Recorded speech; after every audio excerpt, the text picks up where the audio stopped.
Hello again for what may be the last time on 2019 Hot Rod Power Tour related videos. I'm sitting here right now in front of my 68 Mustang Coupe that did not make the Hot Rod Power Tour. If you're interested in seeing what happened and why and what little I got done on it before it was time, I will put a link in the corner. As it turns out, car wasn't ready, but had a good time. My dad was originally going to drive the backup vehicle for this Mustang. He was going to take his Tundra in case we had a catastrophic failure that resulted in towing. As it turns out, that wasn't necessary, so we did the 2019 Hot Rod Power Tour in his new toy. He bought a Jeep Wrangler. Turned out to be a pretty practical and pretty good vehicle. Was a lot of fun to drive, and hey, new automotive toys are always a good thing. So this is what's left of the Day 7 footage. Clearly it's not Day 7. We weren't able to get the footage up Friday night because we stayed at a hotel that didn't have Wi-Fi. In fact, it almost didn't have electricity. But it was a place to crash while we were on the road.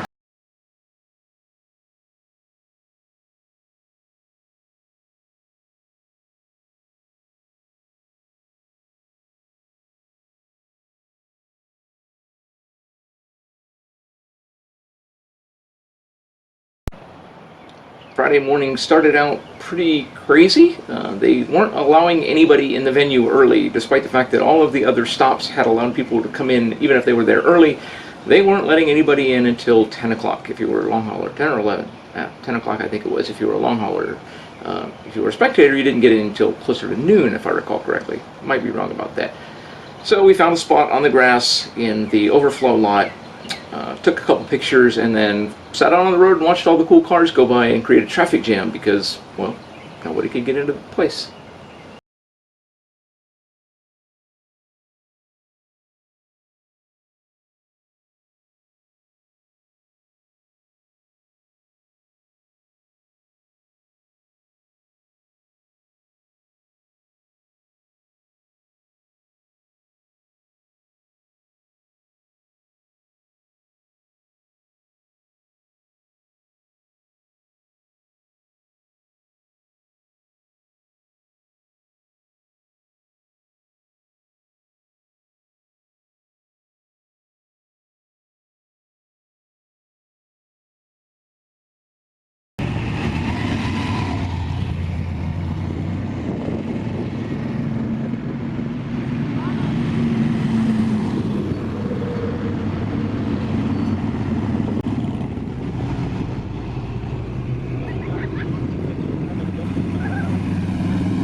Eventually we were able to move in, got our spot, went to the drag strip, hung out there for a few minutes on the bleachers while we waited for the long hauler check-in to open up. Checked in, got our plaques, our little metal sign thingies, we got our magnets, so we have all of those now. Once we had that done, basically walked around for a little while, then went back to the drag strip and watched more drag cars.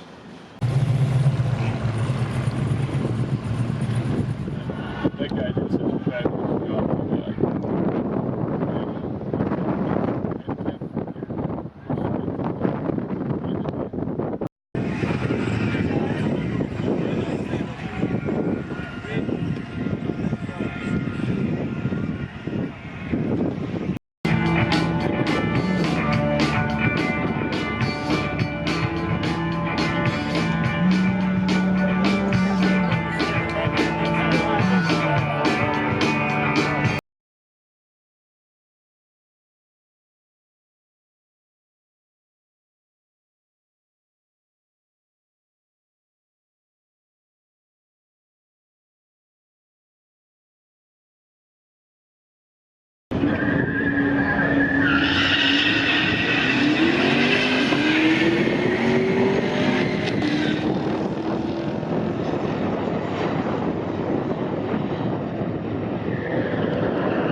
Yep. Good. Have some fun. There you go. Congrats on making it. Bye. Bye.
Not here.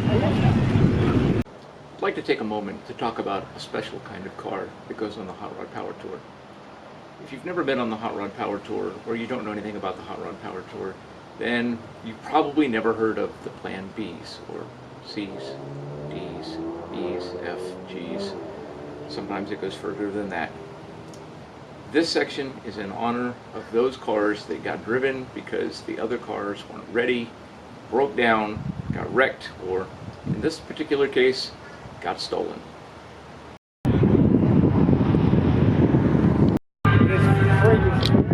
Completely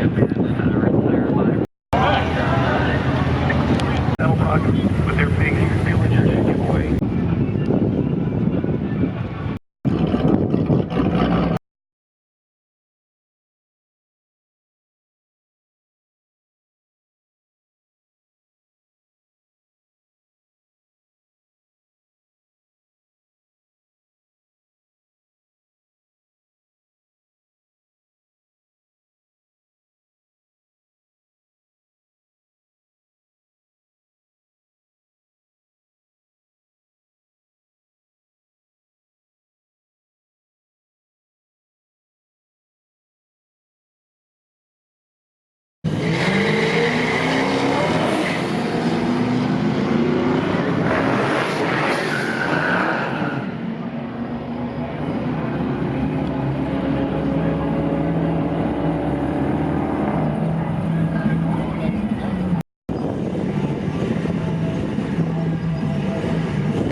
We didn't make the closing ceremonies because we had a 12-hour drive ahead of us and we wanted to get as much of it as knocked out as possible.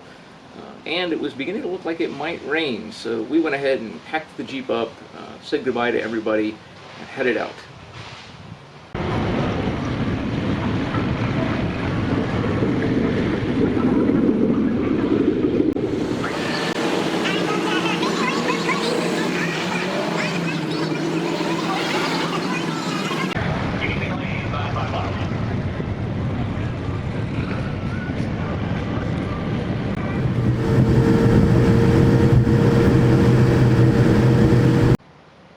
That pretty much wraps up what I have for the Hot Rod Power Tour footage. I am eventually going to compile all 7 days into one giant long video without the commentary and all of me running my mouth in between them in there. If anybody's just interested in what's probably going to amount of an hour of endless cars, I don't know when I'm going to have that up. Hopefully it'll be sometime in the next week because it shouldn't be too much work.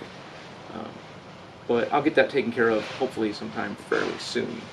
Since it is Sunday, and Sunday is Father's Day, I'd like to wish a happy Father's Day to all of the fathers out there, and especially to my father for getting me into this hobby and getting me started on the Hot Rod Power Tour 5 years ago.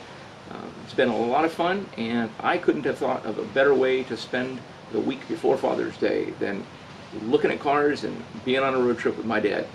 Happy Father's Day.